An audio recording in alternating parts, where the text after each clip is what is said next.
for watching my YouTube channel. We're continuing our series on, you can frame it in religious terms, prayer, but I prefer to use the term conversations with God. And I think it's really interesting some of the conversations that we can have with God. Sometimes we think prayer is just kind of a laundry list, right? Or here, this is all the things I want.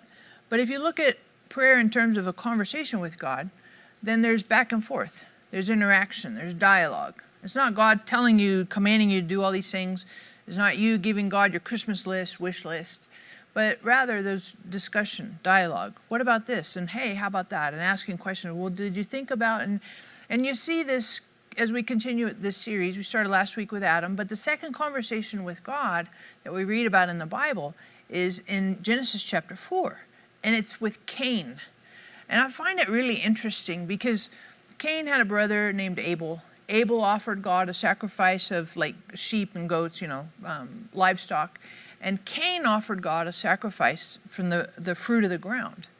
And I find it interesting that when they offered those two different kinds of sacrifices, God looked favorably on Abel's sacrifice, but not favorably on Cain's sacrifice. And it bothered Cain. It bothered Cain that God didn't do what Cain wanted or expected. And I would suggest that both of us, you and me today, we have had times when we have prayed and asked God to do something, or we had an expectation that God didn't do something we wanted. And it's difficult. How do you manage that? And how do you have a conversation? When you're disappointed with God, you feel like he betrayed you, he let you down, didn't, pony up to what the come on, do what you do. You're God. Do that thing. Do the God thing. And you get Cain having a little bit of that idea in his mind. How come you didn't accept my sacrifice? How come? And he's disappointed, he's frustrated, and I think maybe angry with God.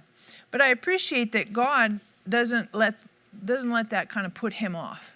God's not put off by Cain's disappointment. In fact, God initiates the conversation with Cain. And I like that God does that with us. That you look at Adam. Adam had totally screwed up. And God still initiated the conversation because love initiates, love chases, love pursues. And then love initiates again with Cain, even though Cain was upset with God and angry and all of that. And God says to him, and God doesn't say to Cain, you spoiled little brat, get over it. I'm God, I'm sovereign. Who do you think, God doesn't shame Cain. But instead, in Genesis chapter 4, verse 6, the Lord says to Cain, why are you angry? And why is your countenance fallen? Why is there anger on your face? And I appreciate that God asks the question, why? Why? And why requires some interaction, some participation, some engagement. And I think that's a really helpful thing to think about, that God asks us, why are you upset? Well, I'm upset with you because I felt like you let me down in this situation. I was talking with God earlier this week, and I said, I feel like you let me down here. I said yes to this, and in my mind, I assumed this was the outcome. Clearly, that's not the outcome you had in mind, so what gives? And I appreciate that God opens the door for that conversation. Why? And when, not if, when you get upset with God, because God does, from time to time, God's not under your control and isn't your slave. God's sovereign and all-powerful, all-wise. So when you can be disappointed or angry with God, then God says, hey, why? And can we talk about that? Can we have some conversation? Can we have some discussion? Would you be vulnerable, unzip your heart, and talk to me? Why are you upset? What's going on? What's in your thinking? What's happening here? And it's interesting because Cain did not reply to God. Instead, Cain went and talked to Abel. And I think this is a really important key for us. When we get upset with God in a conversation, it's not time to pack up your toys, go home and play by yourself. It's time to participate in that conversation. It's time to express to God, I'm upset with you. I'm angry with you. You hurt my feelings. I'm disappointed. You didn't meet my expectations.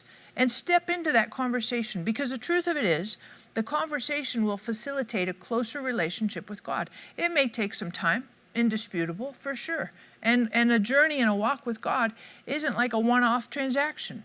A journey and a walk with God, we sign up for this kind of on a lifestyle, right? So that we start here, and if we don't get what we want, it's not time to quit and back away. It's time to say, okay, let's talk about that. Let's talk about my frustration. Let's talk about me being disappointed in you.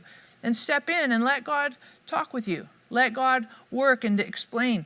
And let God work in your heart and change some of your thinking, change some of your expectations.